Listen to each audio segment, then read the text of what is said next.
What's up, everybody? I am so happy for this next episode. We are on episode 23, and today's guest is a special guest that has been a long time in the making. So, without further ado, here we go. In 3, 2, 1, let's go.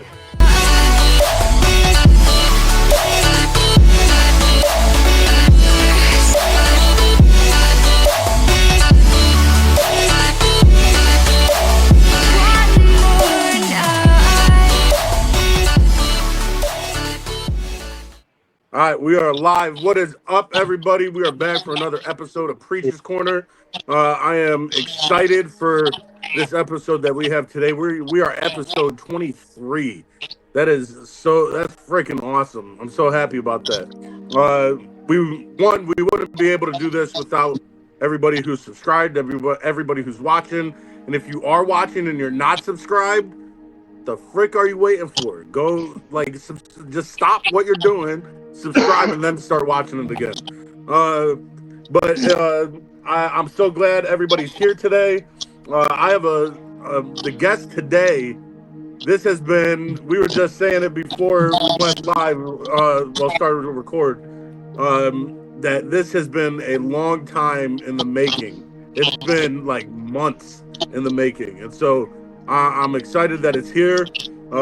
He's got an awesome story. So we'll talk about the time before addiction. We'll talk about his time in addiction, the time after, and then just recently he was baptized at church. Him and I go to the same church, and so grew up in the same town, know the same people, and then one day I start playing drums in church, and I'm like, I know this dude. And so, and if you guys notice, we have Jeremy back. So Jeremy, say what's up real quick before we introduce the guest. What's up, everybody? Glad to be back. We decided to bring it back. We didn't have a big budget, so it's like when the Avengers they make like the small movies and they can't get the other ones, so they make Deadpool. But we're glad to have Jeremy back. Welcome back, Jeremy. It's a pleasure, always an honor to have you on Preacher's Corner as a co-host. But today, like I said, this episode has been long in the making. Joey, what is up? I'm so glad you're here. Can't wait to dive into your story. How you doing today? I'm doing real good, man. You know, a little anxious to give my little testimony, but you know, I'm here, man. God put me in this position, so here I am, man. Facts. Amen to that. Absolutely. So like I dropped to him when we got on here. I sent him the questions before so he would know what's coming. But what I didn't tell him, what all of us Preacher's Corner people know, is every guest has to give 3 interesting facts. And so I didn't tell him that until like just a couple minutes ago. So Joey, before we dive in, what are 3 interesting facts about you that you want people to know? Number one, well, first off, I'm very artistic. People may not know that. Like, I'm always drawing. That's one of my coping skills. Is I'm very artistic. I can do from paint to t-shirts to all types of stuff, man. That's awesome. I love to do that, man. Number two, Number two, I'm a people person. Like, I'm willing to help anybody at any given time, as long as they come with respect and they're good people. They probably will never hear me say no, ever. But that's just how I am. And number 3, man, I'm a huge Celtics fan. Love basketball, love sports, love all sports, any sport. I'm willing to coach a kid in any kind of sport. I love sports. Sports is my go-to as well. Like, that's something I love. I watch basketball. I'm watching College World Series softball, man. I love sports, man. That's my thing. That's when you know you're into sports, when you resort to watching softball. Yeah, even softball. I'm even loving that, man. Please tell me you're not a Steelers fan. Yo, nah. I'm a Bills fan, man. I hate to say that. Jeremy, we're in Bills country here, so sadly though, I'm a Steelers fan in Bills country. Yeah. I got a couple Steelers fans that I know. We're all over the place. We're all over the place. But Jeremy, everywhere you go, it's Josh Allen around here. Yeah, it really is, man. It is. Now, Joe, the other day that what's his name? Darn, I'm having drawn a blank. One of the Bills players was in Newark the other day. Oh, the running back. Yeah, he was at Wegmans. He was at the school. Everything. That was I didn't know what school that was. I didn't know that was out in Newark. Man. Yeah, he went to the Newark school, to the middle school. Like a Wegmans commercial out here. Yeah. Oh, that's cool, man. I was like, he should be glad he didn't see me. I would have tackled him. This is how we do in Pittsburgh. But again, I want to thank you, Joey, for coming. And so, yeah, man. I was excited to get you on. Just because I've had a couple people from Geneva that have been on, and so it's just nice having the hometown on here. And just especially because growing up, like there's a lot of things that divide us as we grow up. People getting cliques and things like that, but as you get older, you realize like, yo, we all have stories and those shared experiences. And so when I found out that you had this past and addiction and everything, I was like, yo, I have to get him on. I have to hear what his story is. And so that's my goal, is to get my story out there to save one person. Absolutely, that's all it's for. Is that and I tell people all the time, if all I save is one person, then it was worth it. Nah, I'm still here for a reason. Something I got to get this out, man. Absolutely. So looking at addiction and everything, and no one just starts off in addiction. Like we don't pop out the womb and like boom, we're in addiction. And so can you tell us what it was like a little bit leading up to addiction, what life was like growing up? Growing up, so I'm an alcoholic. So growing up, man, it was accepted. Every party I went to as a kid, even as a child, I see my family members drinking. Even, you know what I'm saying, as I got older and I was in my teenage years, we were drinking for fun. You know what I mean? It was just fun. It was something that we weren't supposed to do, but we would sneak it and we would have fun. I mean, I wish I could go back and tell you when it started, but for me, to pinpoint it is when I lost my mom when I was locked up, man. Like, It was no longer fun for me. The drinking was more to like numb the pain, to numb the pain, back out. It wasn't fun for me anymore. Like I said, I seen everybody drinking. For me, it's the easiest thing. It was accessible. I mean, I was drinking every day. So I mean, just to numb the pain. Then that was it. Yeah. So it wasn't even for fun. So I wouldn't even remember. It was all blackouts for me, man. And those like I said, that was one of the worst times of my life. So yeah. Growing up, because what I love about like, and this is another reason why I like having people that grew up in the same town as me on, because like all of us, we may be from the same town, like you, me, I had a couple more people, like we might be from the same town, but we have different backgrounds and different things, and so there's different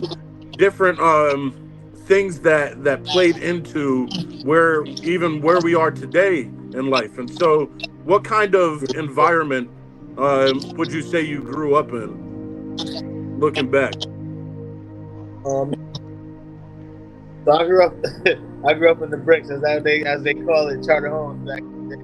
Good old charter homes. It was good old charter homes, man. I mean, growing up for me was rough. I mean, like I said, I was in an abusive home. I had to see my mom and my dad drinking all the time, always fighting all the time. My dad was very abusive and stuff. So I mean, it was rough. It's the reason why me and him don't have a great relationship now. But yeah, I had to see that like every day, so it taught me to get a lot stronger and to get a lot bigger. And Yeah.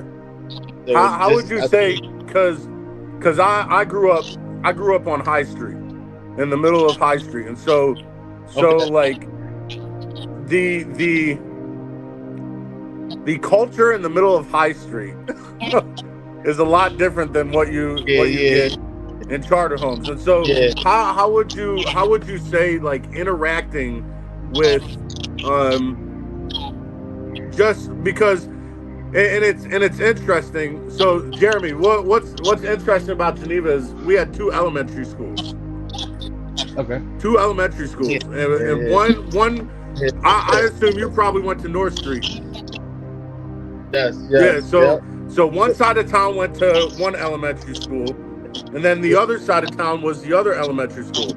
And a majority of the people that went to West Street were people with money, and the majority of people that went to North Street Yeah, were the people that were from charter homes, the projects, things yes, like that. yes. And so looking at that, do you think?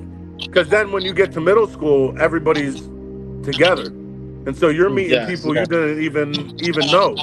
And so, yeah, would you say like that crossover and now having to interact with like people from we'll say like William Street all the way up by Wegmans and stuff like that?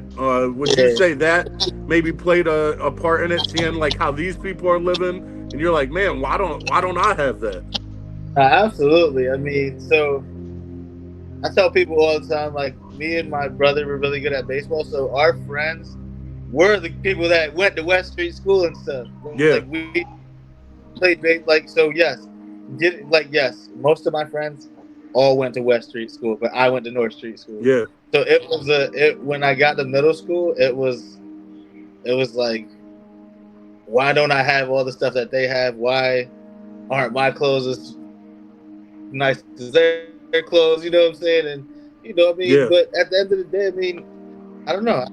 Like I said, I don't know. I mean, it was a weird situation. It definitely was. Having a lot of friends in charters prepared me for that because I had friends from all over. If you came to visit yeah. charters, you were from charters. So it was. I had friends from all over. So I mean, I'm not really sure if that played such a huge part, but yes, it was. It was definitely a part of my life. So for sure. That's awesome. Jeremy, you have any? You want to ask anything? Like you said, you came to elementary schools. Like looking back at my elementary school, like my class was like my graduating class was 35. So I come from a very small town, but yeah, I know, bro. But to listen to you, I came from a town of like 500 people, dude. Like everybody knew everybody. I was came to everybody, right? But to hear y'all talk about like all these people you gotta grow up with, like it makes me look back. I'm kind of jealous. Like I didn't have all those friends and stuff, like because I didn't have that many people around me because it was my dad's and mom's friends. Like basically everybody I knew was their friends because they knew everybody in town. Yeah, So that's pretty cool. Like listen from a different perspective from y'all. Especially coming from two elementary schools. Like we have one elementary, one middle, one high. That's it. And I think it's pretty cool to listen to different perspectives. It was like Antoine said. It was definitely, this is where the nice kids go, and this is where the chaotic kids go. It was just like that. see now though they do, because my mom works at West Street, and so now they do Yeah, kindergarten through second at West Street, and they do third through fifth yeah. at North Street. Hmm. So Nah, it's that's almost how. like they That's how learned, it is. like there was this disconnect Yeah. when people got to middle school. Like, Yes. It would say the middle school slogan would be "Where North meets West." Remember that? Like, absolutely, So y'all stayed in middle school. Everybody came together, right? Because both yeah, schools came together. So so my question is for that is like, did y'all segregate each other like from the rich from the poor or no? I think there was a little bit of yeah, that. that's kind Yeah. of like, yeah, like you clicked up with like who you clicked up with. Maybe as you went on in school and later on in the years, you started becoming friends with like more of the preppy kids, as they call them. But yes, you clicked up with the people you grew up with. It was just, there was cliques everywhere. It was like whoever you hung out with was who you hung out with, and They definitely wasn't mixing early in middle school like No, that. and I think what almost took like helped in the we can call it the integration of North and West is the old ours. So there's a new middle school that was built in 2004, and Yeah. so well, it was built earlier, but then everybody moved in 2004, and so the old middle school uh, was like how many floors? It was like 3 floors, Jesus. and everything was the hallways were like this, and like it was so big though that like I remember I moved away in my 6th grade year, and I moved back in 8th grade, and there were people that didn't even knew I moved because because it's so like Yeah, it was yeah, so yeah. spread out that there were some people like that I knew that I That's went true. to That's elementary definitely school true. with that I thought maybe moved, and then I Yeah. get to high school, I'm like, oh, you're still here, No, that's that's so true.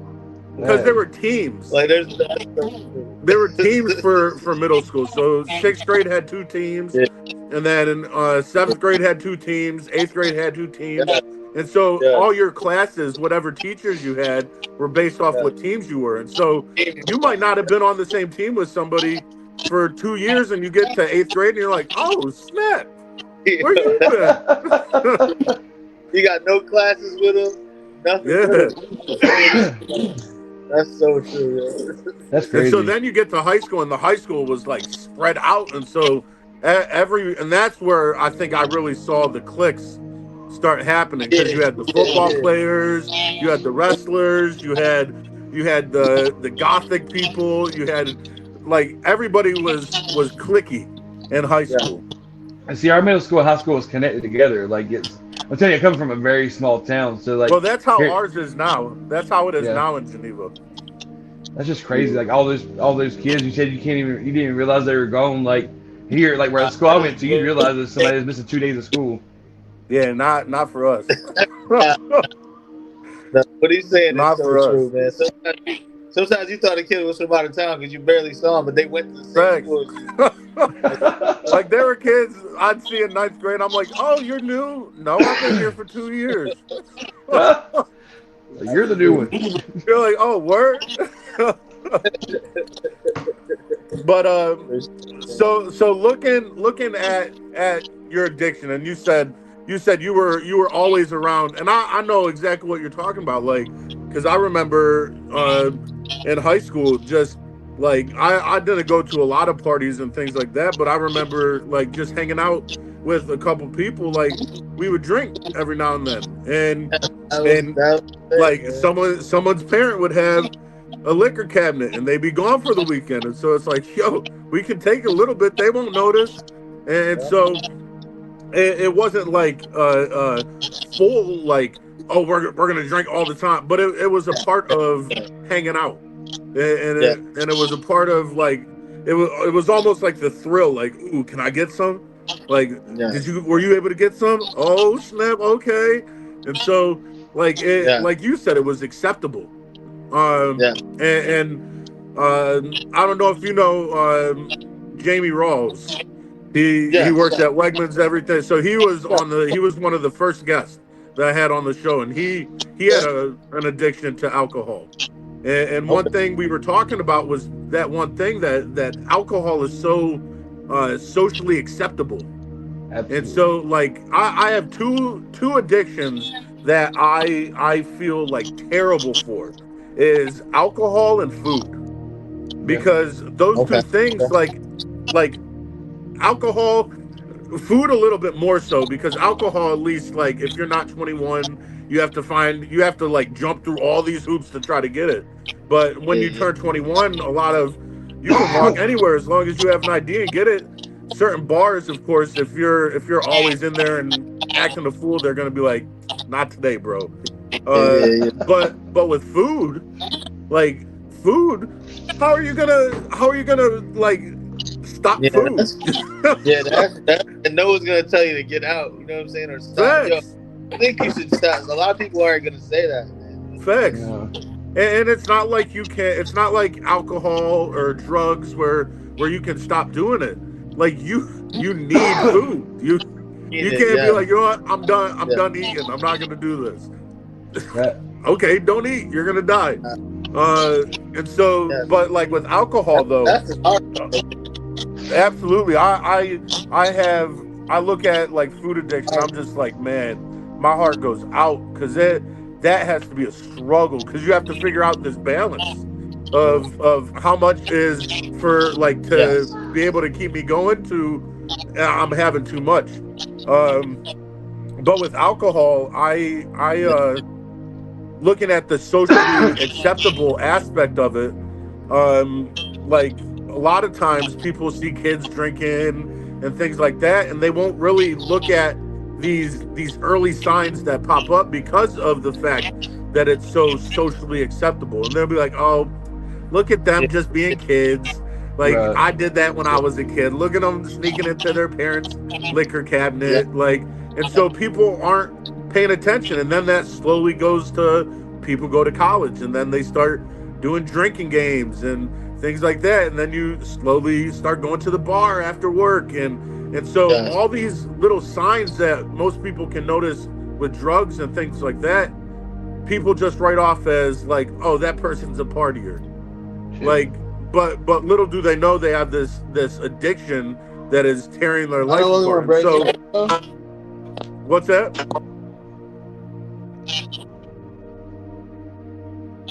You said what? Am I the only one breaking up? Not Okay, anymore. Am I the only one breaking up? you're good. Not anymore. You're good now. All right. Just want to make sure. All right, bro. All right. So looking at early Yes. signs So and stuff, yes. and the fact that people aren't really don't really notice these early signs because it's so socially acceptable. Have you been able to, looking back on everything, are you able to see early signs that were there prior to like realizing like, oh man, I have a problem? Yeah. I mean, where it got bad for me was I started drinking those Four Locos, Ooh, and I Four mean, Locos are bad. terrible. this was when Terrible. they were really bad at the time. Like they had just came out, and then there was another drink called Juice. Those two canned drinks.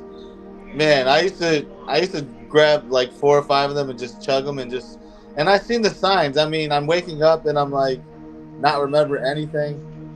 Yeah. But I'm not getting in trouble though. You know what I'm saying? At the times I'm not getting in trouble. So you were able to I'm like, write it I off can do it easy. again. Or I can do it again tomorrow, or I can do it again the next day. You know what I mean? Because every time I've been in trouble, it's been under the influence. I haven't been in trouble every time, but every time I've been in trouble, it's because I was drinking. Every single time. See, that's interesting you say that because how many people might have like right now have a problem with alcohol, have an addiction to alcohol, but they pass it off because they're like, well, I don't get in trouble. Right. Yeah. Like I'm not causing trouble. That was me. That was the me. famous Man. line out here is, "Who am I hurting?" Yeah, that was me for sure. That's me. crazy. Like, that's interesting. And even when I would get in trouble, knowing that the alcohol got me in trouble, I would still go back out and get the alcohol and facts. Hope that I didn't get in trouble because, like I said, I probably wouldn't have gotten in trouble the next day, but the next day after that or the month after that, I would get in trouble. And like I said, it was always under the influence, always. Facts. Oh, or saying it's legal. Not even that stopped me. Not even that stopped me. Yeah. So it was insanity, man. It really was insanity. That's crazy. What were you gonna say, Jeremy? Are people saying like, oh, it's legal, so it's okay to do this. It's okay to drink every day. It's okay to drink every second because it's legal. I mean, just because it's legal don't mean it's okay to do it every day, every moment of your life, right? But I had to learn the same thing, in drugs. Like, drugs are not legal, but like it's the same concept. I had to learn like you can't do that. Yeah. For me, it was like, and people they drink too, so they would feel like hypocrites if they're like, yo, you should probably stop drinking. But then the next day they're going to drink, so they don't want to say anything to you because they don't want to sound like that, but they don't have a problem like I did. You know what I'm saying? So, I mean, it's definitely, alcohol is hard to mess with, man. It's hard to. No, I totally understand that. Like, Because there's people when, like, let's say you go to the bar, and there's people who you're sitting there drinking, and you're like, man, they need to stop. But how are you going to tell Yes, somebody yes, stop when you have something in your own hand? Right. Like, yes, you should absolutely, stop drinking absolutely. That's as I exactly drink it, mine. But it's like and I that's always say, exactly it. That's exactly it. I People give knew I I had give to an the addiction to alcohol. People knew I had an addiction to alcohol, and I would go to the bar, and they wouldn't say anything because they would be drinking too. Be like, "No, boy, put that drink down. You know you're not supposed to be drinking." You know what I'm saying? Facts. That would have helped me so much, but no, it just kept encouraging it, and That's wild. you know what I mean? I mean, it's for real. There's definitely people absolutely. now. If I go to the bar, that would stop me if I even had a drink, or ask me what I was doing there, and then there would be the Yeah, other half that would probably be like, "Hey, you want a shot? You want a drink? You want a shot?" Like, and that's just life. That's the way alcohol is. It's just like that. I mean, it's just like that. that's wild. Rough, man. That's one of them. That's one of them addictions that I got. I got the gene because no one else in my family has it, just me. Yeah, So yeah. And see, you talking about that Joy, like my dad's an alcoholic and so is my brother. But luckily, like I drink here and there. There's four Yeah. locos that you're talking about, bro. That broke me. That was it. That like when they first came out, I chugged them and I was like, that's regret. Yes. But Yes. I like don't think anybody that's ever drinking a Four Loco has been like, I have good I memories. love those things. but I did so like much good when I was drinking Four Loco. Says Yeah. no one Yeah. ever. No. it's either that or MD 2020. I was drinking both at the same time. That was horrible. Oh, so you Yes. The said MD something about 22. Oh my god. you you said something about your that really you noticed it was a problem when you were in lockup after your mother passed away. Um, what Yes. what led you to realizing that um like realizing like okay it's not fun anymore now I'm using this in order to um like drown this pain. What led you to that realization? Where I mean, probably mostly when I was getting probably every time I woke up in a jail cell, Hmm. or every time I woke up in a blackout, not remembering what I did to get me into the jail cell. You know what Yeah, I mean? Like I could literally have hurt somebody so bad that I could have probably never seen the day.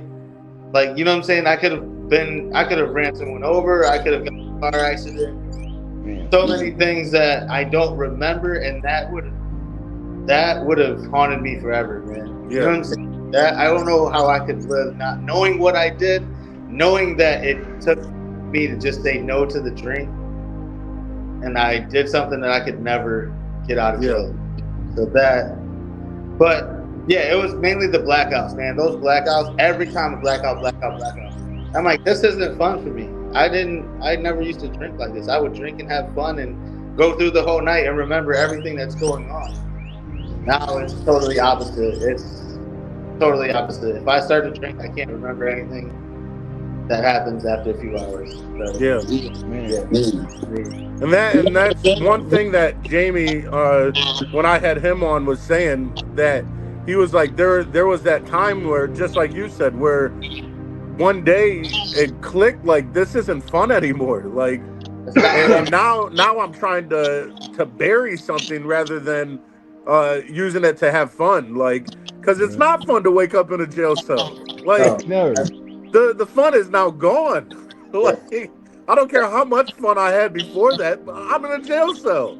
Like and so Not fun. when you had that realization, um did it start to affect like your mental health and your relationships and your day-to-day life like how did it start to affect like how you were because eventually like you I don't know if you did but like correct me if I'm wrong like there was a time where you weren't going into jail cells but you were still drinking Yes. and Yes. so when did you notice like okay I may not be going into jail cells but it's still not fun because now my mental health is at stake now I can see my relationships are starting to be Yes. affected Man, I mean, damn, you hit that right on the money. So for me, the blackouts, like I said, were so bad that I would beat myself up for days trying to remember an hour or 15 minutes of what I did, especially if it involved me getting in trouble, hurting somebody, or saying something that I would regret to somebody. You know what I'm saying?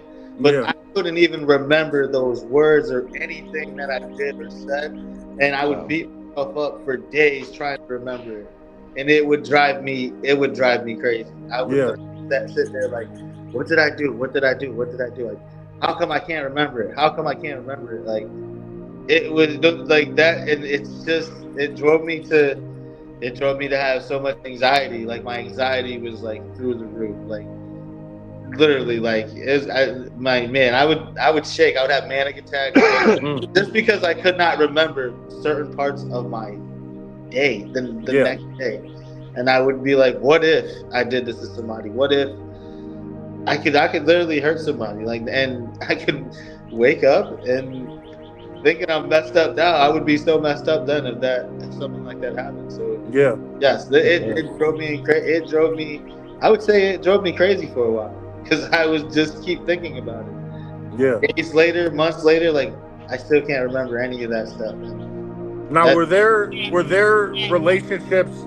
Because I assume you had yes, relationships that were healthy prior to that point, and yeah, so how did relationships start looking like those relationships that were healthy prior to addiction? Like for me, and for instance, like I was real close with my family, and yeah, then once addiction happened, then I started neglecting them. I started yes, like my parents. I one day, like one Christmas, I showed up after everybody opened gifts, yeah, after all the food was eaten, and my grandparents were leaving, and yeah, so there were like they ended up. I recognized like this division that was happening with relationships that were once healthy.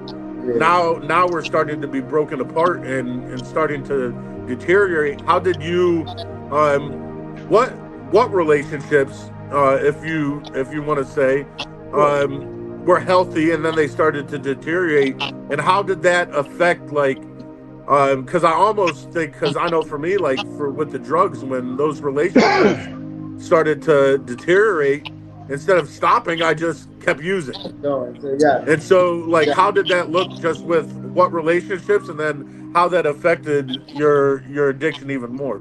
Yeah. So like with me, me and my brothers and sisters are all close. This is like that's probably like all my closest relationship right there is with them. They would see me and they would tell me to stop, or they would try to give me advice, and I would just brush it off, and I would just stop. And then it got to the point where I was like, "Fuck it! If I'm gonna drink, I'm not gonna go over there. I'm just gonna isolate Mm, myself and not go." And then if I did show up under the influence, like, "Oh, they'll never know. They can't tell." You know what I'm saying? But they could tell in a second, and then they would instantly be mad at me, hmm instantly, you know what I mean, and have an attitude toward me, and then that just would start a whole bunch of arguing or a whole bunch of being nonsense. And yes, so then as a father, I mean, I would not go get my kids every weekend like I do now. I wouldn't see them like I do now. I would, and like you said, to justify it or whatever, I would just go and drink even more and try to not think about it. I was definitely neglecting my kids as a father.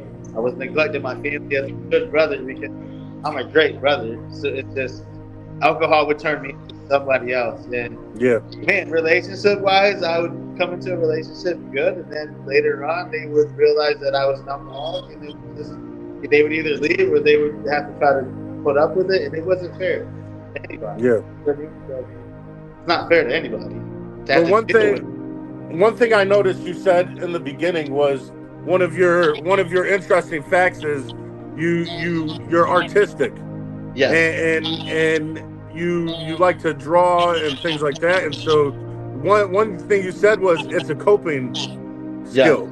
And Yes. so, like, I imagine, like, with the alcohol, it because you even said, like, it went from having fun now till I'm drowning this pain, and so it's almost like you felt the pain of this torn relationship between you and your siblings and you and your kids, And so as a coping mechanism, you would turn to alcohol, and this Yeah. is one thing I say all the time in our lives and things like that is it's crazy because addiction is like a best friend that stabs you in the back, Yes. and then when you're like, oh, I need somebody to help, the only thing you have, because it starts isolating you, the only thing you have is the addiction Yes. to run to. And so it's crazy because in our addiction, that's that vicious cycle.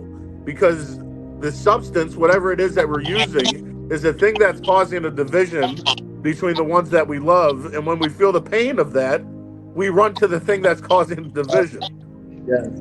Which is, it's like like what? What are It's you doing? Like, it's that's why people know, like, if they don't believe it or if they don't understand, that thing is, it's an addiction, man. It's something that if you never had it, I call it my venom, man. It's my venom. It's right here on my shoulder. It's always yeah, talking to me.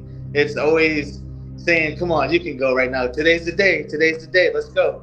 I always have to remember that, and I always have to fight that shit. Like, absolutely. if you've never lived with it, and that's just for me. There's people who have worse than me, but it's literally talking to me. It's literally in my ear. It's literally everywhere I look. It's everywhere. So I have to remember that and check myself. So if I Absolutely. was to slip, I wouldn't even be mad because I'm doing my best. I'm doing what I Yeah, have to do. Because that shit's hard. It's hard every day. It's hard. absolutely. And Definitely. that's why community is so important, and having people in our Yeah. lives who can check us and things like that. And I tell everybody, like, I the only person who has more time than me is the person that got up earlier, because it's an everyday process. Like, I don't care if you have 5 years clean, I don't care if you have 30 years clean, or if you have a day. Like, every day is a struggle. And if you get like clumsy and you don't pay attention, Yes. anybody can slip. I've Yeah. seen people with 35 years who Yes. never touched anything in 35 years all of a sudden have a bad day, and they let their guard down and they end up relapsing. And so I love what you said. It's always, you're always having to fight, and always having to remember.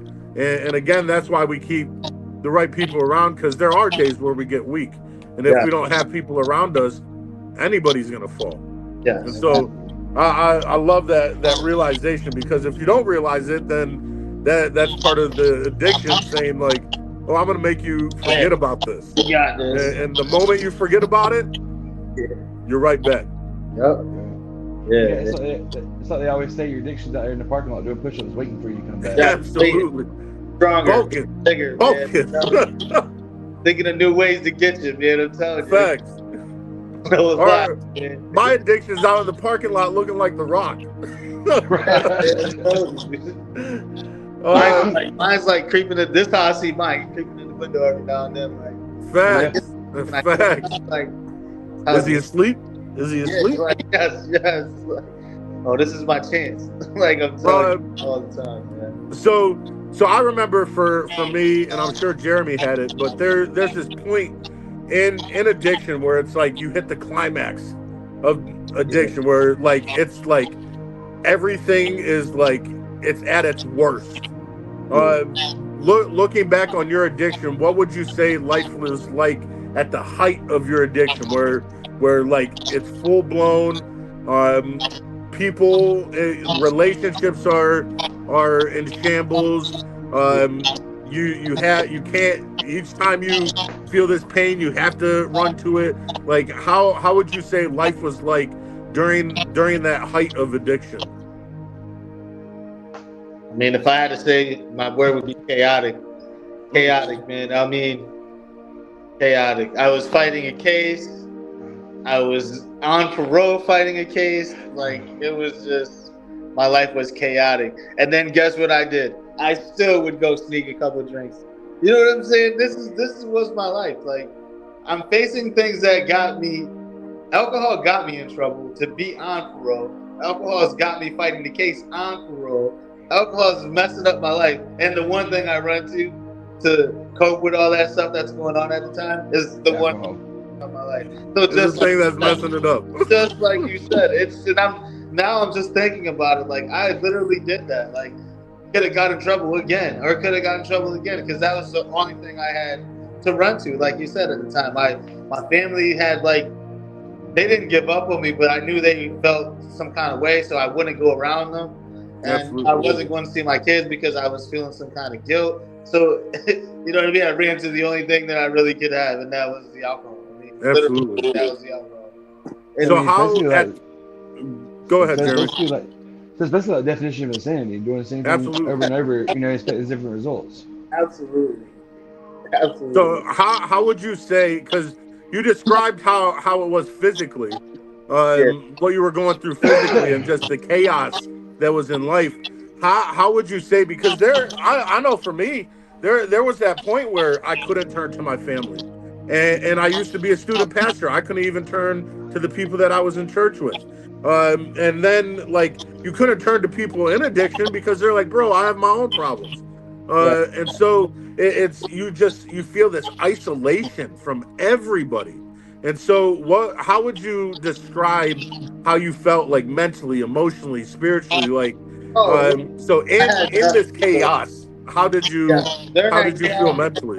empty was what probably the best way to describe it. I was empty, man. I had no hope. I had no nothing. I felt like I had nothing. I mean, to be honest with you, I've even contemplated the suicide thing. I've Mm. never done it, but I'd be like, you know what? My life is chaotic. I can't take another day It'd of be this. better off if I wasn't here. Yes, you know what I'm saying? But the only thing that would keep me going at that time was it would do more harm to my family than it would do Mm. good. So it always kept me here. Like no lie. I've Facts. had those thoughts and this has been for a number of years during my addiction. I've had those thoughts, but it always came back to it would hurt my sisters more, it would hurt my kids more than anything I would solve. So you gotta man up and you gotta push through this because if I'm not here, what's gonna happen to everybody else? Yeah. Yes, I felt Absolutely. empty. I felt like I had nobody. And the craziest thing is, if I reached out, I could have had everybody. But Absolutely. it held And I me think hostage, man. It held me hostage, and I and I couldn't think do it. for whoever listens, I think it's important for them to hear that, like, because addiction does do that. Like, because I felt the same way. I don't have my Absolutely. parents. I don't Yes, have the people at church. I don't have my friends. Like, who do I have? Like, I'm just talking about it. Like, I'm getting emotional. Like, yes, yes. because you're in this spot, and it is like it's because I think about people who are in active addiction today, Yeah. and I remember like I had three people living in my car, and I remember when I came into recovery, and I talked to one of the people who's still in active addiction, and I was like you can get help too, and they're like no because I don't have anybody, Yes, yes, and it broke me to hear that because when people are in this active addiction, they feel like they have nobody, but everybody is there wanting them to get help. yeah. Everybody's there wanting them to come out of it, and um I remember back last Memorial Day, I was a couple weeks clean, and I wanted to go hang out at my parents' house because I was like, okay, like I'm clean, I'm good, like let's go, let's hang out, and but my parents were like, no, we're not ready yet, Yeah, yeah. and so I felt, and of course this is outside of addiction, but it's the same thing that I just felt so alone, like I didn't have anybody, and you feel that like because I had the thoughts when that happened was I'd be better off just going back to addiction because at least I was able to numb that feeling, Right. that because it's hopelessness. And so it breaks my heart to know that there's people out there right now feeling like they have absolutely nothing. Yeah, man. And that's so true. Like that's why I'm so nice. Like to anybody I meet, I'm like the nicest person because I don't know what they're going through, but I want them to be comfortable to be like, hey, I mean, I'll go around and be like, "Yo, you need to smile." I'll say some good stuff to people because I try to cheer somebody up because you never know what they're going through. Absolutely. That person who needed somebody to say something to me, or just Absolutely. give me a hug and let them tears come out. You know what I'm saying? Because I needed that, but it was hard for me to reach out for that or ask for it. You know what I Yeah. mean? It was everywhere. It's everywhere. Help for me was everywhere. I have so many friends now that are proud of me, but they were always there. I just never reached out. No matter what I was going through, outside of addiction, they would have been there. I just wasn't that person that reached out, and I wish because probably would my life wouldn't have taken probably another route, but here I am today. But like I said, I had so much support. I just never Absolutely. reached out for it. Just Well, never. and I think it's because just with what we were saying, like addiction isolates you, Yeah. and so the last thing it wants you to do is think about the fact that you have people, and so Yeah. it constantly lies to you and tells you Yes. nobody wants you there. So You're a Christian, freaking addict. Nobody wants you there, and so I think part of like and what my hopes with like just this podcast, and then eventually I'm going to be going on the street to help. So if you want to get a part of that, You know, I let me want know, to because I want to start doing that in like the next month or so, and just going out and talking with people in active addiction and letting them know like, hey, you're not alone. There's help, and if people want to go to rehab that day, yo, I'll give you a lift to rehab. Like if you want to get help, there are ways to get help. You don't have to do this alone, and you're not alone. And how long would have we stayed in addiction? And that's what I have to say to people who may be listening on the outside of addiction, who might have a loved one in addiction. Like, Yes. how many of us would have stayed as long as we did if we had somebody come up like, hey, I know you're going through some shit. I know you've done all this dirt to me, but I love you. Yes. And I'm I here say if you that need all to the talk. time. Man. I say that to like a lot of my friends now that who are friends with other people who know that they're in addiction or know that they have a problem. I say, don't wait till it's too late, man. Go and tell them, have a talk with them, respectfully have a talk with them, call them out, but be there for them. Give them a hug and say, Absolutely. listen, man, I don't want to see you die, bro. Like before it's Absolutely. too late. Because a lot of people, a lot of my friends and shit are dying, and it's too late.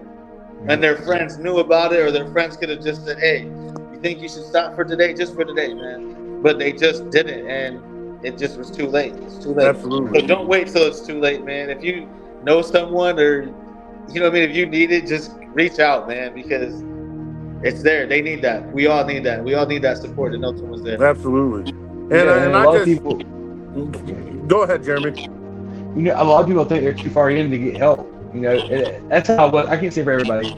I thought I was too far gone. I thought there was Mhm. help out there for me. Because I pushed everybody, I shoved everybody out of the way. Like, you don't want me. Addiction did that in my brain because I didn't want Yeah. that anymore. I didn't need that. You didn't need me, so I don't need you, type of deal.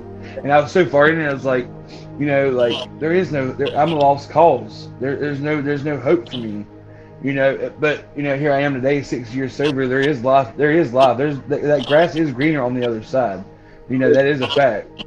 Well, look, Jelly Roll. I love Jelly Roll. Yeah. Look at the song. I'm a lost cause. Baby, don't waste your time on me. How many of us said that when we Yeah. were in our addiction? Like, yo, go take your time on somebody who can actually benefit from your help. Like, and so I just think though, like, how, cause a lot of times we say there's two ways out: either hitting rock bottom or dying. Yep. But really, in all actuality, there's three ways. If somebody comes in and helps take you out before you hit rock bottom, and how many of us could have been pulled out before we hit rock bottom if someone would have been like, you know what, fuck this, I'm gonna help you. Like, Right. I think about it all the time. Like, and so that's why I'm like, you know what, I want to go out and because we can be we have a responsibility. Like we say on Recover Out Loud, like we recover out loud for those that are suffering in silence, and we Absolutely. can be that person that pulls somebody out. And so I encourage anybody who's listening, like if you know somebody who's in addiction, don't wait till they hit rock bottom. Yeah. Like, I because got so, their rock bottom might be that they die. Yeah. And so you don't want them to hit rock bottom, especially nowadays with how much fentanyl is and shit. Absolutely, man. Absolutely. I'm lucky, man. So for me, I say this all the time. God pulled me out. God sent me an angel, man. He sent me somebody that ironically just came into my life and just changed it completely. That's awesome. I mean, and how could I not listen to someone looking on the outside in who doesn't know me, but is telling me I need to get help? You know what I'm saying? Absolutely. I had to. I had to. I had to. And it's been the best decision I've ever made. You know what I mean? So looking at that actually leads us into the next section of this. Like, what? So you said it was somebody came in, your angel. So what was that specific moment where you knew that something had to change? Um, my life was going. My life was going good. I had 2 years. I had 2 years clean at the time, and then, like I said, I started drinking. Slipped up. I had a relapse, and I can tell you when she said, "If you don't get help, I can no longer be with you." Mm-mm. And then just telling me the stuff that I did or I would say, and I'm so kind to her. It it opened my eyes to so much. Like I'm hurting somebody that loves me more than I even love myself. And Absolutely. honestly, it was like, let's do this. One day I just was like, let's do this. Like, Yeah. let's go. I'm ready What would to you go to say? rehab. Because you I'm said ready. you were clean for 2 years before that. Yeah. So what led you to getting clean then, but not it sticking? Because Okay. there's because I you see it all the time with people who have Right. relapsed. Like that first one, it's like, yeah, I Right. did it, but I wasn't really like So in it. so And I did then like all of a sudden you're like, you know what? I'm yeah. in it now. I did the rehabs and I did all the flacra, all that meeting and stuff when I was forced to do it on parole. Okay. Good. So then I wanted it for myself at the time. When I had the 2 years, I wanted it for myself. I didn't want it for anyone telling me. I was off parole and everything. I want to start fresh. So I got the 2 years, but I stopped going to meetings. I Mm. stopped going to flacra. I stopped telling myself, you know what I mean? I was thinking, wasn't telling on myself, basically saying, hey, I'm feeling a certain type of way today. I might need some extra. I might need extra Yeah. baby per se. You know what I'm saying? Someone to be, Yeah. someone to talk to, someone to. But I wasn't doing that. I wasn't, like I said, I was going to AA meetings. I was going to groups. I was sharing like I am now. You know what I'm saying? And that was helping me every other day. That was helping me. But then like that addiction comes around. Hey, you got it, bro. You don't need to go back. And I'm like, you know what? I don't need to go back. And then I didn't go back for probably a couple months, and then, damn, I lost my 2 years. Had another had one little drink, and I'm like, oh, this is all I'm gonna drink. And, you know, it's 2 or 3 times. And it was back. I said, you know what? The person that I'm with was like, listen, I can't. I can no longer see you doing this to yourself. You know what I mean? And it was like I just had to change my life. But no Yeah. lie, I stopped doing the things that were working. Yeah. Everything that was working, Absolutely. I stopped doing it. Stopped going to the gym. Stopped the artwork. I stopped everything that was working. Which makes sense why you would go back. It's like I found what was working, and if I'm gonna stop that, of course I'm gonna go back. Yes, yes, that's exactly what happened. Once I stopped doing all the things that were working, I was back to having nothing to do, nothing that was working for me. Like so, it was like, oh, I'm just gonna go back and drink. I mean, it was just I haven't drank in 2 years, so I must got this thing. There's Yeah. no thing has got this thing me. There's See, no that goes into what like I've never been to AA or NA, but I know a bunch of people who have, yes, and you hear it all the time. People in AA and NA, they say all the time, um, like what the program will work if you work the program. yes, yes, Like, and yes. so that, and I hear that, and it's like, okay, whatever you're doing, you might not be doing AA, you might not be doing NA, you might be doing CR, or you might be doing this, or you might be doing that, but like whatever you're doing that works, work it. do it. Oh yeah. Because it's not going to work if you don't do it. Like, Right. a car isn't going to run if you don't press the gas. Like, Yeah. it's just going to sit there. Like, Right. and a car's not going to run if you don't turn it on. Yeah. You're just going to sit there. For me, it was always sharing and always talking. That worked for me. You know what I'm saying? I would talk in my group. I would talk. That worked for me. Then I wasn't talking. I was just keeping those thoughts and everything inside, and it just ate me up. And I went to the one thing that I knew. It's literally how it happened. So looking at this now, where you are today, what would you say is the one thing that made you say, like, I can't live like this anymore? My kid, my son is 14 now. Man, getting messages from him on nights I was drinking, bro, I get choked up thinking about it. You know what I'm saying? Why can't you stop?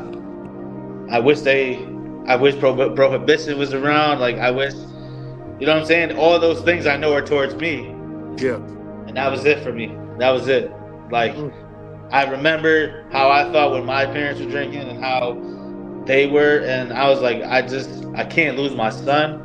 I can't lose my kids. Yeah. So their mom said, if you continue to drink, you ain't gonna see the kids. Man, that was it for me. That hit you hard, didn't it? That was it for me. That was it. Like, just thinking about it now, that was it for me. Yeah. Had to make. What would you say when you made that decision that second time? What would you say the first few days or the first few weeks was like? Oh man. It was rough. I mean, for me, it was like, I felt guilty because I'm like, how could I give up all this time that I just had? You know what I mean? And now I'd be like, it was hard because I'd be like, now I'm gonna have to go back and start all over, tell people that I relapsed, start from the beginning. But I mean, it was rough. Like I said, it was rough for me. I didn't want to do it, but I knew I had to do it. Yeah. I had to keep pushing myself every day. What made it easier for me is I would just take it one day at a time, not think about, oh, I had to. Don't think like that. I would think, just today. If I can get through today, then I can get through tomorrow. That's key right there. Jeremy, what do I say? What's the first thing we should do every day? I don't know. What is it? Jeremy, I say it all the freaking time. I have it written down, bro. I'm sorry. Don't use. Oh yeah, don't use. I say it all the time. Like, if we don't do anything all day, if all we do is this one thing, we're good. Don't use. That's it, man. You even think about using it, don't use. Yeah. Forget what happened yesterday. Forget about what has to happen tomorrow. The moment I wake up, I have one job, and that's not to use. And you know, and what a lot of people forget too is, say you're having a bad day or whatever, you can restart your day over at any time you please. Absolutely. Yeah, absolutely. Like, no lie, I wake up, man, I say a prayer. I say a prayer with my girl now every morning. I say a prayer before she goes to work every night. Like, I just got to remember, like, thank you for getting me through the day. In the beginning, please get me through the day. You know what I'm saying? Because I have to remember it and I have to check myself. It's one day at a time. I don't care how long I had before. If I can get through the days, then all that will add up. Then I can add that up later. But right now, I just take it really one day at a time. Absolutely. I can't even think about tomorrow. I don't think about yesterday. I just stay focused on today because it's hard for me. It's definitely absolutely. Right, that's why I say go ahead. What you say, Jeremy? Because all that matters is the next 24 that we get. Absolutely. That's why I say the one person, the only people who have more time than me are the people that woke up earlier. That because it's every single day. Like I said, I've known people who are 35 and who one day wake up and they slip. And so, like, today matters. What am I doing today? So looking at your recovery, because you were baptized a couple weeks ago, or like a month ago, and so looking at your recovery, how did you come? Because not everybody, like we talk about higher power and Yeah. people's higher powers, but you have found your higher power to be God, Yeah. Yeah. and what Jesus has done for us. And so, how did you Amen. come to know Christ during your recovery? Um, I mean, basically, it started off with just praying something higher power. You know what I mean? Praying to something because I knew something was greater than me and in control, and I was not in control. Yeah, So it began with praying, and then it began with opening that Bible and just reading a little bit here, a little bit there. Seeing and feeling the answered prayers. I don't know if anyone can relate to that, no, but absolutely. my prayers were Absolutely. getting answered, and my life was changing. And for me, something came over me, and I know what it is. I mean, God is my higher power. I mean, I got drawn to Cross Creek Church by two people who just mentioned it to me, Good old and Cross Creek. you know what I mean. They just Shout out mentioned to it Cross to me. Creek. And I went there. I think the first time I went there, I saw the baptisms, and I saw how in tune it was with how laid back it was, and just how in tune it was. The message that was speaking to me was to me. I feel like every message when I go there is to me. Something Yeah. Absolutely. about my life, something about the past, something about something. So I know that there's something in control, and I know that there's something higher than me, and it's given me so much hope and reason to live and just to keep going and pushing forward. I mean, Amen. really, And what's that's cool it. is our pastor is in recovery from alcohol. Oh wow, Wow, that's I didn't awesome. know that part. Yeah, that's why they have CR there. Okay, then I didn't know that he was. I didn't know that. Yeah, Yes, man. That's So really yes, cool. yes. I mean, like I You know, said, it's for me, just waking up every day is a blessing. Amen. absolutely. Gotta pray and I gotta give thanks to God for waking me up. That's just how I am. That's what works for me. I mean, Absolutely. every day I wake up is a blessing, and I make sure that I pray. I make sure that I give Him the glory. I make sure that I have my conversations with Him, and when I'm going through something, my girl's easily like, "You need to pray," and once I pray, I feel a lot better. You know what I mean? That's what works for me. That may not work for everybody, but that's my higher power, and that works. Thanks. I mean, and Heck then, yeah. like I said, talking about it when my girl comes home, talking about my day, talking about if I'm struggling to text her. You know what I Yeah, mean? Like, there's just so much, and she's on this journey with me. You know what I mean? It's not just me. So I mean, yeah, Right. she goes to church with me. She goes to meetings with me if I need her to. I that's mean, awesome. I've That got a is really great support, awesome. not only through her but through my brothers and sisters now. Like, they're Heck all there. yeah. My son is there to support me. I have you guys. I have my friends. You know what I'm saying? That if they came Yeah, down, I'd be hitting you up, bro. Letting you know that thanks. right now. You I'd know be where to find me. I'd be hitting people up that have been through it because that's what's gonna get me through the day. You know what I mean? Thanks. So, Or through so that hour, through that minute of thinking that way, it's gonna get me through it. Just to have a conversation. I'll forget about the whole thing. So that's what works. so I so don't you know. finally I'm blessed today, man. Don't lie. I'm so blessed, man. I am. Thanks. What's up, Jeremy? so to speak. So you finally found your right village of Mm, Yeah, people. yes, that's perfectly said. My right village, because it's not just her, it's her friends, her daughter, it's my brothers and sisters, my kids, my nieces, my nephews. I finally found Man, my village, just like you that's said, awesome. for sure. that's that's amazing, So, bro. It really is.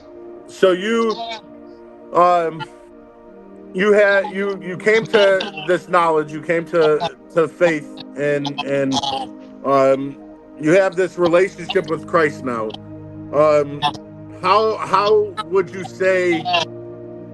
Because we coming into recovery, we already make a change in our life. And so, how would you say? Because then coming to Christ is a whole new change. Because like you can still be a piece of shit in recovery, Yo, and we know quite a bit of those. And so like, but then coming to Christ is a whole new. It's like a spiritual recovery. And so, how would you say? Um, like you have changed just from even from coming into recovery and then coming to Christ. How would you say you've changed? Um, I used to have a lot of. So I mean, first, I mean, I'm very kind. I may not look like the kindest person, but I'm very kind to people.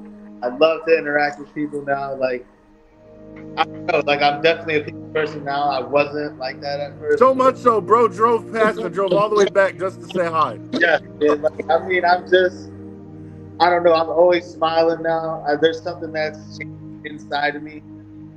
But no lie, I'm very soft. I'm very understanding.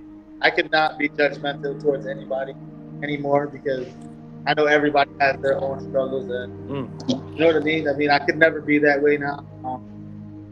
I don't know. I don't know, man. I used to hold on to so much pain and regret, and I've just let it all go. I just trust God's plan, Yeah, His journey for me. I mean, I'm on the road, man. I'm where I yeah, need to be right now. So I just trust Him every day, and I don't feel the burden that used to be upon me, like yeah. the regret, the pain, the remorse, the guilt. I don't feel those way anymore. I let that go. I give it all to God already, and there's no reason for me to hold on to it. So it's like a weight Absolutely, on my shoulders. Took off my backpack, and I feel free now. I mean, I really do. absolutely. I really do. The chain's been broken. Yeah, the chains are broken. Thank you, Jeremy. So, like, that's exactly what the change has come over me. I'm not the same at all. And That's awesome. people can see that who have known me for a long time, and they're like, probably like, what the fuck's gotten into this guy? I mean, it's just how I am. I'm changed. I am. Like, I don't really need to go into the details with him, but I'm just like, Yeah. life is good. That's All literally you what need I to say. say is Jesus. That's literally what I say. Life is good. God is good. I say life is good, man. Facts. That's right. Like, I really say that, and that's really how I So, go. so looking at your relationship with Christ, and then looking at the fact that you got baptized, what led to that decision to get baptized? Um, so remember when I said that? So like I had all this guilt, all this shame, all this stuff over me. I had all of that. I still had. It's hard to explain it like if people understand. I still had venom talking to me. The Yeah, alcohol. So for me, getting baptized was being reborn again and leaving all that behind me. Like all absolutely. Absolutely. behind me. Like it's not there no more like it was before. I'm in control of it now. He's not in control. Like the venom's not. You left it in the grave. Yes, I left that alone. God is in control now. And like I said, if I ever have those thoughts or I ever see him creeping back, I know how to pray. I know how to fight that. Absolutely. And I know how to take control of it now. Like I said, Amen. being baptized helped me leave that stuff behind. It dropped. I came up out that water. Everything came out, and I was new again for me. That's how I still feel today. So, That's I awesome. mean, you're reborn. for sure, man. Absolutely. How did it feel? How did it feel to go? Because baptism is a very public thing, Yeah. and so how did it feel to go public with your faith in that way? It felt good. It felt like I was even drawn closer to God because I was giving Him the glory and giving Him everything, His love and everything in front of people. I wasn't ashamed. Yeah, You know what I'm saying? I didn't care how someone would feel about it. I didn't care how someone would look at me. All I cared about was me and my relationship with Christ. absolutely. That's what it was about to me. That's So, awesome. even though it was public and there was a lot of people what it was about, I just cared about me at the time. And This guy was in the front row. Of yeah, course you yeah, was. yeah, yeah. It was great. Be It quiet, was great. Jeremy. It was definitely great. And I could feel it. Like I said, coming out that water, I went in crying, but I came out smiling. You know what I'm saying? Facts. It was Filled with the Holy Facts. Spirit. different. Absolutely. Definitely. So looking at your, because we talked about earlier, just the impact that addiction had on you and your family, and the division that Yeah. it put, the wedge that it put between you and your family. How has recovery and faith impacted your family life today? I couldn't. So with me, right? So today, I can tell on myself. And I usually tell myself to one of my close relationships, my brothers and sisters, or my girl. I usually tell myself from now. So they know me and they're able to approach me and tell me the signs before I might even notice them now. You know what I mean? And I've allowed that because, like I said, of the changes that I've had and the acceptance of them telling me certain things. And I would literally say, "Oh, you know what? You're right. I didn't even check that. Maybe I should go eat because I'm hungry." You know what I'm saying? Or maybe I should just go to the gym or go fishing and get my mind off that stuff. But they can check me before I even check myself. And in the past, I wouldn't allow anybody to do that. But now I'm so accepting of it that I love it when they say, "Hey, you good?" When there's drinking going on, "Oh, yo, you good?" I'm like, "Yeah, I'm great. Thank you guys for checking on me." You know what I'm That's saying? awesome. So yes, like we have a great relationship now, and like I said, even my son, 14 years old, come down, "Hey, Dad, you all right? You good?" That's everything to me. Just checking That's up on, amazing. making sure That's that I'm good. awesome. I love that. Hell yeah. Okay, this is going to be a tricky question, okay? All right, man. So, what's the biggest difference between life and addiction and life and recovery? And then the next question is what's the difference between life without Christ and life with Christ? And so, first, what's the difference between life in addiction and life in recovery? For me, it's the peace and the freedom, man. The peace and the freedom. Yes. It's the peace. I mean, it's the peace. I wake up every day. I know my life is good. I know my life is good. I'm grateful for everything that I have. I'm grateful for everything and all the people that I have. I'm just so grateful now. Like before, I wasn't that way. It was just about isolating myself. I didn't care how anyone felt about it. I didn't even care about myself. I love myself now more than anything. Right. Like I do. Absolutely. Like I mean, I Yes. didn't feel that way before, but like I do. I don't care who doesn't, but I know I do. You know what I'm Facts. saying? I know God loves me. Facts. I know that I am loved, and I know that I'm favored. Like I'm just, my life is good. It's the peace and the freedom for me. The peace of God that surpasses all understanding. Yes. It's so definitely that would be the difference between addiction and recovery for me is That's awesome. that freedom and that peace. I feel that peace. Like it's like weight off my shoulder. Yeah. Facts. Facts. You can tell just in your face when Yeah. when you describe it. Feels great. Absolutely. And now this question and why I did this question second is because I always compare coming into recovery to us coming into a relationship with Jesus because a lot of the characteristics are the same. Yeah. But I'll let before I jump on my soapbox and start preaching. I was about to give a whole message right now. I said, "Whoa, wait a second. What is the biggest difference between life without Christ, and that could be pre-addiction, addiction, and even when you got into recovery? What was life like without Christ, and now what's life like with Christ?" It gives me right now it gives me so much hope and it gives me something and somebody that I can come to and talk to and just lift up whatever I'm going through. Like before when we said I felt like I had nobody, I felt like I had nothing, I didn't pray, I didn't do any of that. I didn't even believe at the time. You know what I'm saying? But now whenever I'm going through something, any burden that I'm going through, if I sit there and I pray or I just have a conversation with God, I can feel the relief.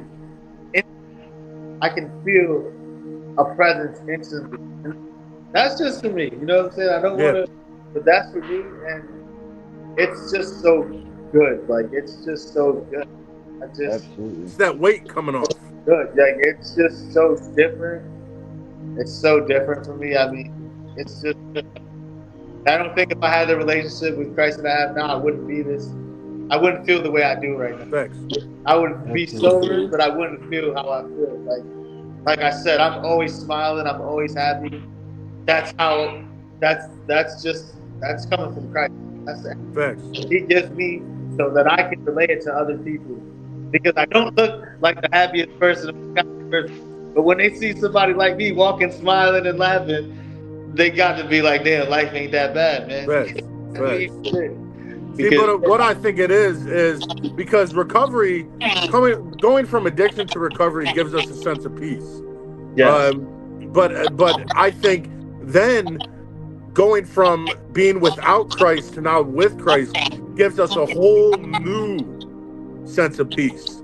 A yeah, peace that we like. For me, like I had a relationship with Christ when I was a student pastor, but I relied a lot on myself, and I tried to hide yeah, what I was feeling, and I didn't go to anybody when I needed to, and so like I look at coming out of recovery like because there was still like even early on in recovery I didn't lean on Christ like I needed to, and then there was just something that clicked, um, and I was like, yo, what are you doing? You can't even do this recovery journey without him. And when I made that switch and I said, you know what, Lord, I am fully submitting.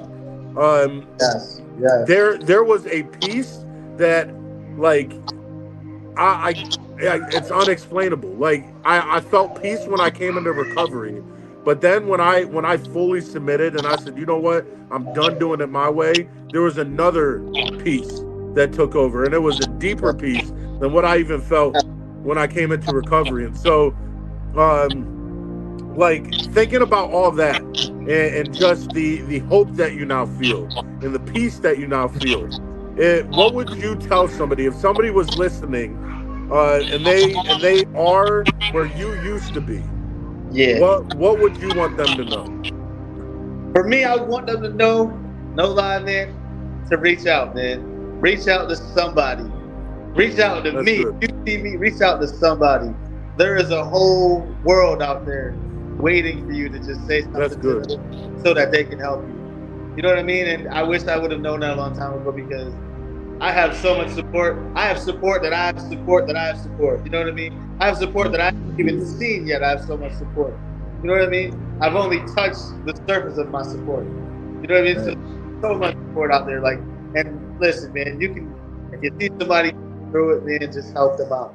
Have a conversation, give them Absolutely. a hug, and just let them know that they are loved, and let them know that you are here to listen to them. You know what I mean? I mean, that's really it. Just reach out. Reach out. Somebody's willing to listen. Don't keep Absolutely. that stuff inside because that stuff's gonna eat you up, man. That's what I would say to them, man. Don't keep And it now inside. this Yeah. next question, the answer might be similar. Um, and so if it is, just let us know that. Like if someone is struggling with addiction, with mental health, with depression, anxiety, and they don't know where to turn, because you said reach out. Yes. But what if they're going through that and they don't know where to turn? What would you say to them right now? Um. If they're like, yeah, sure, you say go to this person, you say go to that person. So let me rephrase it. What Yeah. if they Yeah. don't know how to reach out? What if they don't have? If they're like, you know what, I can't reach out, I can't do that. What would you say to them? I would say find your nearest meeting, find your nearest program, find you know what I'm saying. Pick up the phone, call 211. I mean, that helped me out at one time when I was going through it. I mean, talk to your doctor. If you have a doctor, talk to your doctor. If you have, I mean, anybody close to you. I mean, like I said, Just don't do it alone. anybody, man. Pick up that Yeah. phone and call somebody and tell them you're going through it. You never know how that might change your life. Absolutely. Then last couple questions. How can we pray for you as you continue walking this journey? Oh man, just pray every day. Just pray for me that I get through one day at a time. That's really it. Just pray for me to get through Absolutely. one day at a time, one thought at a time. And that's literally how I go through my days. It's literally broken down by minutes, hours, because I can't think too far ahead. So I would That's just pray awesome. that just pray that I can get through these days, man, one day at a time. Absolutely. And then last question. Is there anything else on your heart that you didn't get to share that you feel that someone needs to hear today? Yeah, don't think that you're gonna be judged if you say that you have an addiction or you say you have some kind of mental health problem. Because was my life as well. You know what I mean? I felt like I was gonna be judged if I talked about it, judged if I became an advocate about it. But you know what? That's who I am, and that's how I'm saving my life is talking about it. So I mean, That's don't think good. that you're too big, too bad, or too tough to say that you have a problem, say that you have an issue, say that you have help. You know what I mean? Going in and out of the prison system, that is your mindset. But listen, we know how it is, and we all need that help, man. So Facts. just reach out to somebody, and like I said, don't think that you're too big and bad, or you're too good, or you're too bad, or you're too evil, or you're too whatever to get help. Help, and you will be amazed who will be there to help you. Facts. I love that. I love that. Good, man. Well, that is all we have. Thank you. Thank you Thank again you, man. for coming on. This was awesome. Needed this, bro. Thank you. We'll definitely have you on again. Cause like I said, I'm gonna start going out and we're gonna be Yo, I need to recording that. And be a so part of that. I need to be a you guys will see Joey again. definitely. He'll be a part of that when we start Definitely. bringing Preacher's Corner to the street. Definitely. Jeremy, well, we'll see Jeremy again. Absolutely. Uh, Jeremy's all over the Good place. to see you, man. Um, but if you don't know where to go, if you don't have a community and you're on Facebook, make sure to look up Recover Out Loud #2. And that's a good Facebook recovery group. Clean and Sober, that's what's up. Uh, that's ran by Drew Hicks. That's another good one. And then there's New Beginnings. There's Recovery Rock Stars or Recover. What is it? Yeah. There's a lot of good groups out there. Like, Absolutely. if you don't want to go in person, there are groups online that you can go to where, like, you don't even have, you can become a part of the group and not say one thing, not tell us you're there. You can just pop in, listen, and be encouraged. And so for anybody who's watching and you don't have a group, like, come join us online. Like, we would love to have you. And then a lot of people have come online and they get so used to going to a group that then they go and they find a physical group to go to. But like Joey said, do something. Like, you're not alone, so don't do this alone. If you haven't subscribed, again, what the frick are you waiting for? Subscribe so you can hear more. Like, so I don't know if it's going to be the next episode or 2 episodes from now, but it's going to be a part 2. It's going to be a part 1 and a part 2 because this finally? guest that I have coming. What's that? Finally, because like we've been talking about it for a month. Yeah, she's been we've been working on it. She went through the questions and everything because we really want to make sure everything's said the right way. But I don't know if it's going to be the next guest or the guest after that. But I have my ex-fiance coming on, and